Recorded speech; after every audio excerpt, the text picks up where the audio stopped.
मेरे सभी दोस्तों को मेरा नमस्कार। दोस्तों, आज की वीडियो में हम मुगल कला से संबंधित कुछ प्रश्न लेकर आए हैं।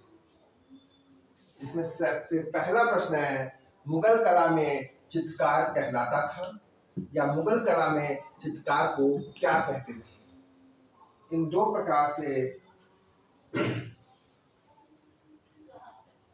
प्रश्नों को पूछा जा सकता है कि क्या मुगल कला में चित्रकार कहलाता था। तो मुगल कला में जो चित्रकार को क्या कहते थे या क्या कहलाता था? तो मुगल कला में चित्रकार था उसे कलम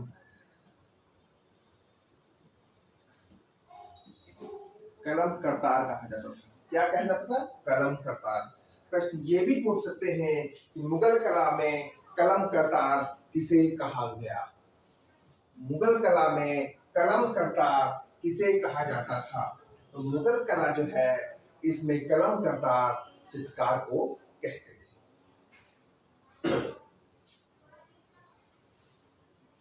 अगला प्रश्न है, चुचुहा रंगों को चमकदार रंगों को क्या कहते थे या चमकदार रंगों को क्या कहा जाता था?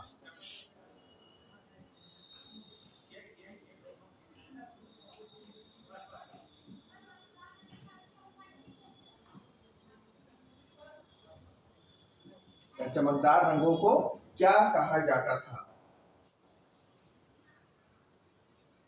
प्रश्न है कि मुगल कला में चमकदार रंगों को कहते थे या मुगल कला में चमकदार रंगों को क्या कहा जाता था? तो मुगल कला है दोस्तों, इसमें जो चमकदार रंगों को क्या कहा जाता था? चुचुहा रंग।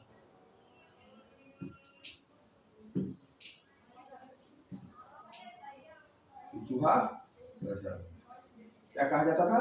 चुचुहा रंग कहा जाता था। किसे? चमकदार रंगों को।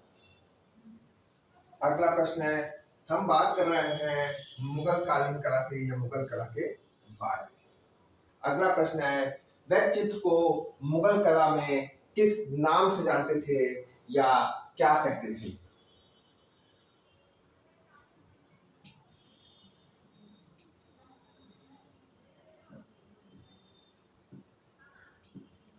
मुगल कला में व्यक्ति चित्र को क्या कहा जाता था या मुगल कला में व्यक्ति चित्र को किस नाम से जाना जाता था? तो दोस्तों, जो मुगल कला है इसमें व्यक्ति चित्र को जो है सभी चित्र कहा जाता है। क्या कहा जाता है? सभी चित्र।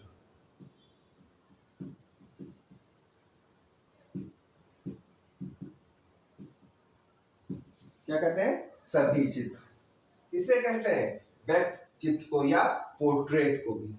अगला है, बिंदु पड़ताल किसके द्वारा दिखाया जाता था या बिंदु पड़ताल क्या है?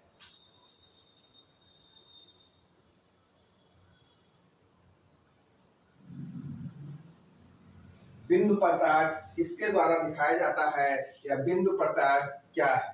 तो दोस्तों, जो बिंदु पड़ताल है वो किसके द्वारा दिखाया जाता है? बिंदुओं के द्वारा।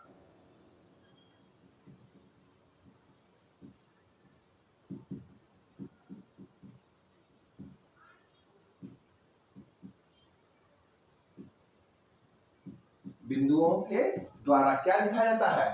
बिंदु पड़ताल।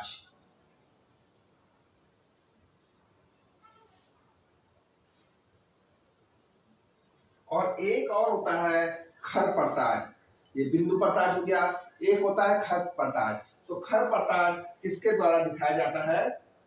तो खर पड़ताल जो दिखाया जाता है वो रेखा द्वारा दिखाया जाता है।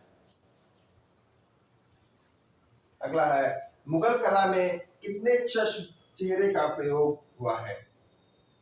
प्रश्न है, मुगल कला में कितने चश्म चेहरों का प्रयोग हुआ है? बताइए। तो मुगल कला में जो है दोस्तों वो एक चश्म चेहरे का प्रयोग हुआ है। कितने? एक चश्म। एक चश्म चेहरे का प्रयोग हुआ है। अगला है, बिशनदास प्रसिद्ध था।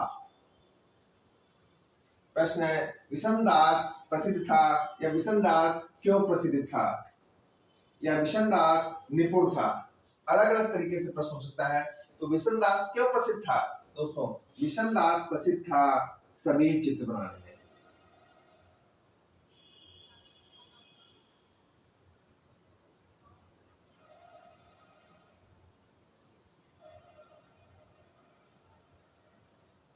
सभी चित्र में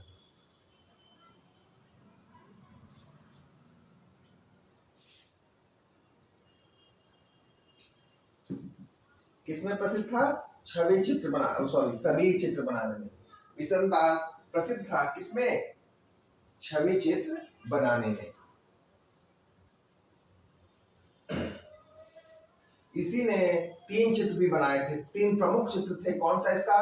नूरजहां का सभी, शेख फूल सूफी संत और शाह अब्बास का आत्मचित्र। ये 3 प्रसिद्ध चित्र हैं किसके? बिशन दास के।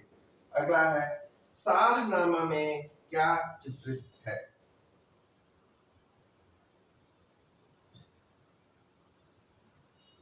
बताइए शाहनामा में क्या चित्रित है? तो दोस्तों जो शाहनामा है इसमें ईरानी दरबार चित्रित है। क्या चित्रित है शाहनामा में? ईरानी दरबार चित्रित है।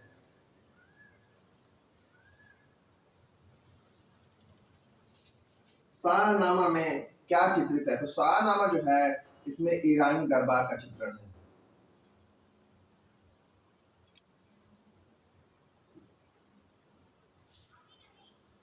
अगला है मुगल कला में चित्रों के एल्बम को क्या कहते हैं? या मुगल कला में चित्रों का एल्बम क्या कहलाता है?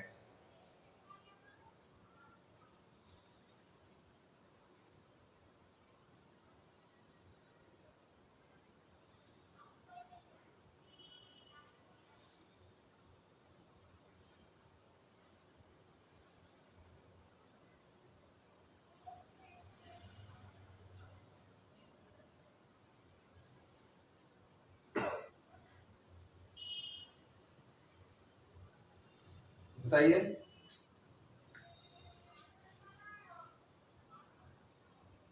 क्या कहते हैं? मुगल कला में चित्रों के एल्बम को मुरक्का।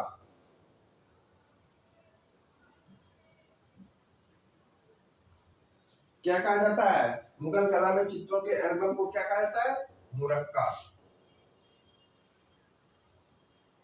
अगला प्रश्न है चित्रकार की तुलिका को कहा जाता था? या मुगल कला में चित्रकार की तुलिका को क्या कहा जाता था? क्या कहा जाता था? कलम।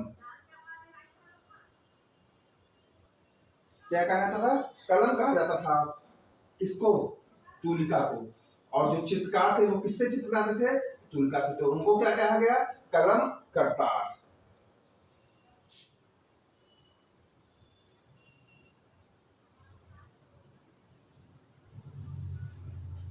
किसे कहा गया? चित्रकार को।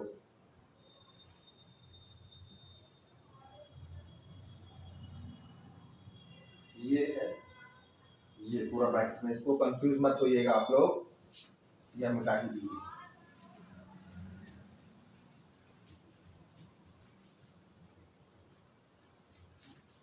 अगला है नूरजहां का सभी चित्र किसने बनाया? या नूरजहां का सभी किसके द्वारा बनाया गया?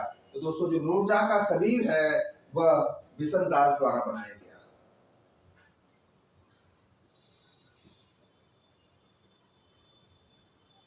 किसके द्वारा? बिशन दास द्वारा। तो दोस्तों आज के वीडियो में इतना ही।